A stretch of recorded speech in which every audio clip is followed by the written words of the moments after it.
বাৎসরিক পূজা অনুষ্ঠানে সবাই ইব্রাহিমরে ধরছে, ইব্রাহিম চল আমরা পুজো দিতে যাব। সাইয়েদনা ইব্রাহিম ফানাযারা নাযরাতান ফিন নুজুম, তাকালেন আকাশে আর বললেন ইন্নী সাকিম, আমি যেতে পারবো না, আমি অসুস্থ। আমি কি আসলে সুস্থ ছিলেন? তো অসুস্থ বললেন কেন?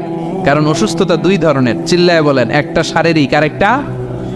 সাইয়েদনা ইব্রাহিম মানসিকভাবে প্রচন্ড বিপর্যস্ত ছিলেন, অসুস্থ ছিলেন। এর কারণ গোটা উম্মাত মূর্তির পূজা করে, এই দৃশ্য দেখে কোনো নবী মানসিকভাবে সুস্থ থাকতে পারে?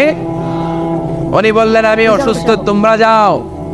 সবাই বলল ঠিক আছে আমরা যাই। ইব্রাহিম তুই আমাদের ঘরের মূর্তিগুলারে পাহারা দে। মূর্তি পাহারাদার একজন ভালো লোক পাওয়া গেছে, মূর্তি পাহারা দেওয়ার জন্য ভালো একজন পাহারাদার পাওয়া গেছে। নাম কথাগণ, কথা বুঝতে কষ্ট হচ্ছে মনে হয়। মূর্তি পাহারা দেওয়ার জন্য কারে পাওয়া গেছে?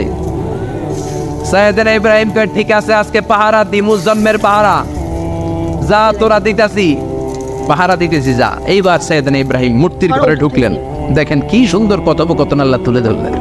আল্লাহু আকবার। মূর্তির ঘরে, দেবীর ঘরে ঢুকে উনি ঘুরে ঘুরে তাকায়, দেখে একটা এমনি হা করে আরেকটা ব্যাগ করে 14-15টা হাত নিয়ে তাকায় আছে। উনি সবগুলোর সামনে এভাবে তাকায় আছে, দেখে এক একটা এক এক চেহারা, একটা হাতির গণেশ স্টাইলের, আরেকটা এরকম, আরেকটা নারীর, আরেকটা বাঘের, আরেকটা তলোয়ার নিয়ে আইতাছি কোপায় ফেলাম, আছে না নাই? সবগুলোর সামনে যায়, যে দেখে আর অবাক হয় যে কত ধরনের খোদার কাছে এরা কত কিছু চায়। আর সে দেখে প্রত্যেকটার সামনে ডেজার্টস আইটেম, মিষ্টান্ন, এক একটার সামনে রসমলাই, এক একটার সামনে কালো জাম, লাল জাম, রসগোল্লা, চামচাম, দুধ মালাই, মালাই চপ, আছে না নাই? যে পানি চলে আসছে নাকি?